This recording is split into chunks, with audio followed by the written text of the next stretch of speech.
അങ്ങനെയാണ് ഞാൻ BJP-യിലേക്ക് പോവുകയും ഞാൻ അമിത്ഷായുടെ മീറ്റിങ്ങിലൂടെ ഒരു ലയനം ഉണ്ടാക്കി. ആ ലയിച്ചു. അപ്പോൾ ലയന സമയത്ത് എനിക്ക് ചില പ്രോമിസസ് തന്നിരുന്നു.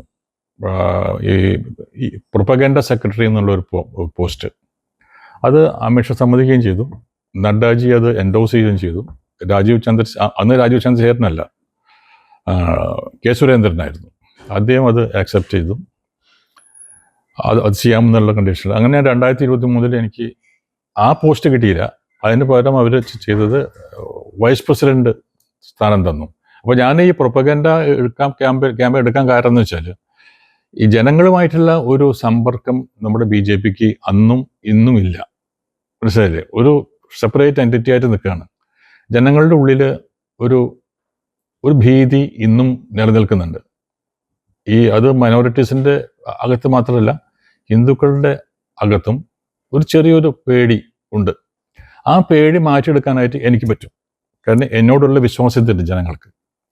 അപ്പോൾ ഞാൻ പല സ്ഥലങ്ങളും പോകുമ്പോൾ ആൾക്കാരൊക്കെ മാറിക്കൊണ്ടിരിക്കുകയാണ്. കാരണം ദേവനൊക്കെ ഉണ്ടെങ്കിൽ നമുക്ക് ഓക്കെയാണ് എന്ന് പറയുന്ന ഒരു അവസ്ഥയിലേക്ക് ഞാൻ കൊണ്ടുവന്നു. എന്തായാലും ദേവൻ BJP-യിൽ വന്നതുകൊണ്ട് ഞങ്ങൾക്ക് എന്തോ ഒരു ആശ്വാസമുണ്ട്. കാരണം ദേവൻ്റെ അടുത്ത് വരാമല്ലോ.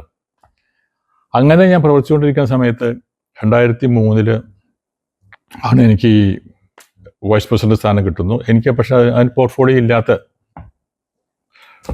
വന്നു. അത് കഴിഞ്ഞ് 2024 എൻ്റെ ഇലക്ഷൻ വന്നു, പാർലമെൻറ്റ് ഇലക്ഷൻ. അതിനെ വളരെ സജീവമായിട്ട് പ്രവർത്തിച്ചു. രാജീവ് ചന്ദ്രശേഖരനും ശോഭാ സുരേന്ദ്രനും സുരേഷ് ഗോപിക്കും ഞാൻ നേരിട്ട് വന്ന എല്ലാ പ്രവർത്തനങ്ങളും കാഴ്ചവെച്ചു. അത് കഴിഞ്ഞ് 2026 അസംബ്ലി ഇലക്ഷൻ വന്നു.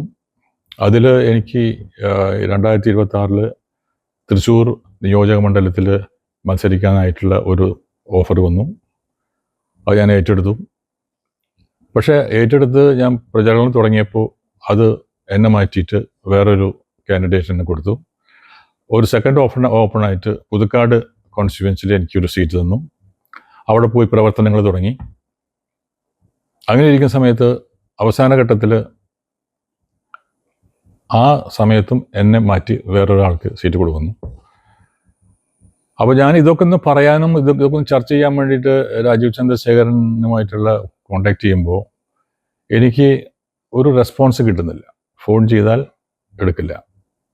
അങ്ങനെയുള്ള ഒരു സന്ദർഭം. അപ്പോൾ എനിക്ക് എൻ്റെ പരാതി ഞാൻ ആരോട് പറയും എന്നുള്ളത് വലിയൊരു പ്രശ്നമായിപ്പോയി. അതിന് കഴിഞ്ഞ 6 മാസമായിട്ട് ഞാൻ ട്രൈ ചെയ്തുകൊണ്ടിരിക്കുകയാണ്. എൻ്റെ ഈ ഒരു പരാതി എന്താണ് പ്രശ്നം എന്നുള്ളത്, ഞാൻ എന്ത് തെറ്റാണ് ചെയ്തതെന്ന് അറിയാൻ വേണ്ടിയിട്ടുള്ള ഞാൻ ചോദിക്കുമ്പോഴൊക്കെ എനിക്ക് റെസ്പോണ്ട് ചെയ്യാൻ ആരെയും കിട്ടുന്നില്ല. അദ്ദേഹമാണ് അവൈലബിൾ അല്ലത്.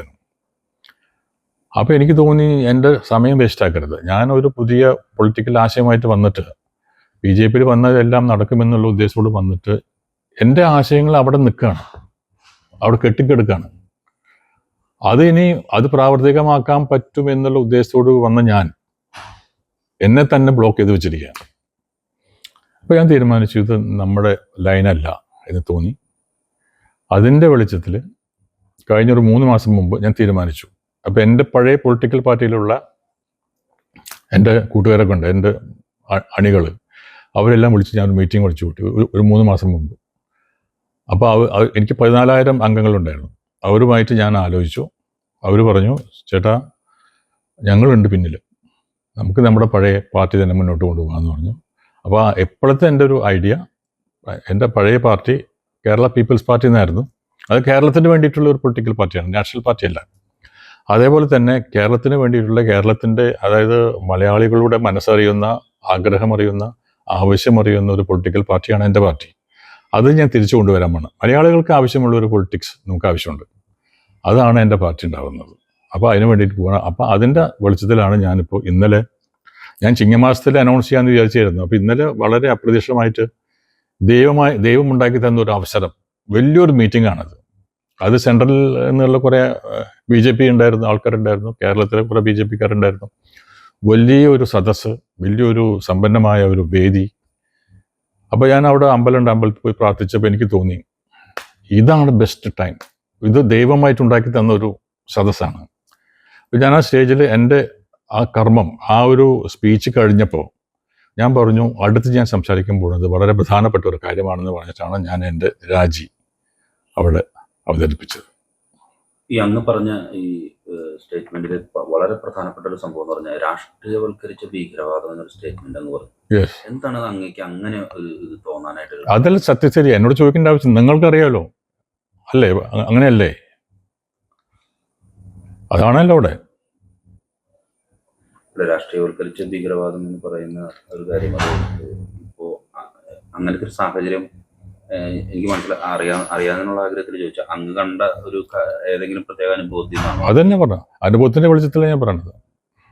അതിപ്പോ അങ്ങ് അവസാനം ജോയിൻ ചെയ്ത ഈ BJP അത്തരം കാര്യങ്ങൾക്കെതിരെ ഒരു സംയോജിതമായ ഒരു ഇടപെടൽ നടത്താത്തതും അങ്ങനെ വിഷമിപ്പിച്ചിട്ടുണ്ട്. ഉണ്ട്. അതുകൊണ്ടാണല്ലോ പ്രശ്നം.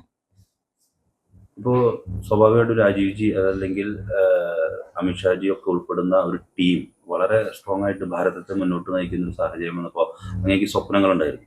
അത് നേരത്തെ തുടങ്ങിയപ്പോൾ പറഞ്ഞ പോലെ തന്നെ, ഞാനൊരു സ്ഥലത്തേക്ക് ചെല്ലുമ്പോൾ മറ്റുള്ളവർക്ക് കിട്ടുന്ന ഒരു റെസ്പോൺസ് അല്ല ഞാൻ വരുമ്പോൾ കിട്ടുന്നത്. അത് ഉപയോഗിക്കാനായിട്ട് ഭാരതീയ ജനതാ പാർട്ടിക്ക് സാധിച്ചില്ല എന്ന് തോന്നുന്നുണ്ട്. അതാണ് പ്രശ്നം എന്ന് പറയുന്നത്. അത് എന്തുകൊണ്ട് ഉപയോഗിക്കുന്നില്ല എന്നുള്ളതാണ്. അവരെന്തുകൊണ്ടാണ് എന്നെ ഉപയോഗിക്കാത്തത് എന്നുള്ളതാണ് എൻ്റെ ചോദ്യം. അപ്പം ഞാൻ എന്ന വ്യക്തി എന്ന് പറയുന്ന ഒരു രാഷ്ട്രീയം അറിഞ്ഞ ഒരാളാണ്. അപ്പം എൻ്റെ എന്തെങ്കിലും സ്വാധീനം ഉണ്ടെങ്കിൽ, എൻ്റെ സ്വാധീനം കൊണ്ട് എന്തെങ്കിലും 1-2 വോട്ട് കിട്ടുകയാണെങ്കിൽ അത് BJPക്ക് വലിയ ഗുണം ചെയ്യുന്നല്ലോ. എന്തുകൊണ്ട് അവർ ഉപയോഗിക്കുന്നില്ല എന്നുള്ളതാണ്. അത് ഉപയോഗിക്കാതെ എന്നെ തടഞ്ഞു നിർത്തിയിരിക്കുന്നു. അവിടെയാണ് എൻ്റെ ഒരു വിഷമം. അങ്ങ് പറഞ്ഞിട്ടുള്ള കാര്യങ്ങൾ BJPക്ക് വേണ്ടിയിട്ട് അങ്ങ് ഇലക്ഷനുകളിലും മറ്റു കാര്യങ്ങളിലൊക്കെ വളരെ സ്വയം മറന്നുകൊണ്ടുള്ള ഒരു ഇടപെടൽ നടത്തി. അതൊന്നും ഈ നേതൃത്വം കൃത്യമായിട്ട് മനസ്സിലാക്കിയിട്ടില്ല എന്ന് തോന്നുന്നുണ്ട്. മനസ്സിലാവാത്ത മാതിരി അഭിനയിക്കുന്നതാണ്. അതാണ് എൻ്റെ ഒരു പ്രശ്നം. അവർക്ക് അറിയാതെ. ഇപ്പം ഞാൻ പറഞ്ഞല്ലേ, ഇപ്പോൾ വാടാനപ്പള്ളിയിലുണ്ടായ സംഭവം ഉണ്ടല്ലോ, അത് വലിയ പ്രശ്നമാണ്. അത് ഞാനെടുത്ത റിസ്ക് ഉണ്ടല്ലോ. എൻ്റെ ശരീരത്തിന് പോലും വകവയ്ക്കാതെ ഞാൻ ആ ക്രൗഡിലേക്ക് ചാടി ഇറങ്ങിയ മനുഷ്യനാണ്. അവിടെ ഓപ്പോസിറ്റ് നിൽക്കുന്ന എൻ്റെ വീട് വളഞ്ഞു, ഞാൻ ഇരിക്കുന്ന വീട് വളഞ്ഞു.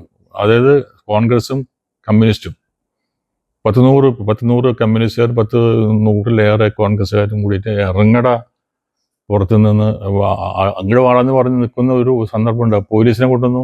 അപ്പോൾ DGP എന്നെ വിളിച്ചിട്ട് പറഞ്ഞു, ആ പോലീസ് പോരാ, ഞങ്ങൾ അവിടെ വലിയ പ്രശ്നം ഉണ്ടാവാൻ പോകുന്നു, അതുകൊണ്ട് ഞങ്ങൾ സെൻട്രൽ ഫോഴ്സിനെ അയച്ചിട്ടുണ്ടെന്ന് പറഞ്ഞാൽ അത്രയ്ക്കും ഭീകരമായ ഒരു അവസ്ഥയിലേക്ക് പോകുമ്പോൾ ഞാൻ ആ ക്രൗഡിലേക്ക് ചാടി വീണവനാ ഞാൻ. വളരെ വൈകാരികമായിട്ടാണ് യെസ് ഞാൻ പറഞ്ഞ. അപ്പൊ അങ്ങനെയുള്ള ഒരു മനുഷ്യനെ, അങ്ങനെയുള്ള ഒരു അനുയായിയെ ഈ BJP എന്തുകൊണ്ട് പരിഗണിക്കുന്നില്ല? അങ്ങനെയും ജനങ്ങളോടൊപ്പം തന്നെ തീർച്ചയായിട്ടും അതെനിക്ക് പറക്കാൻ പറ്റില്ല. അത് BJP കോൺഗ്രസോ അതിലൊന്നും ഉണ്ടാവില്ല. ഞാൻ എൻ്റെ പാർട്ടി തന്നെ പുനർജീവിപ്പിക്കും.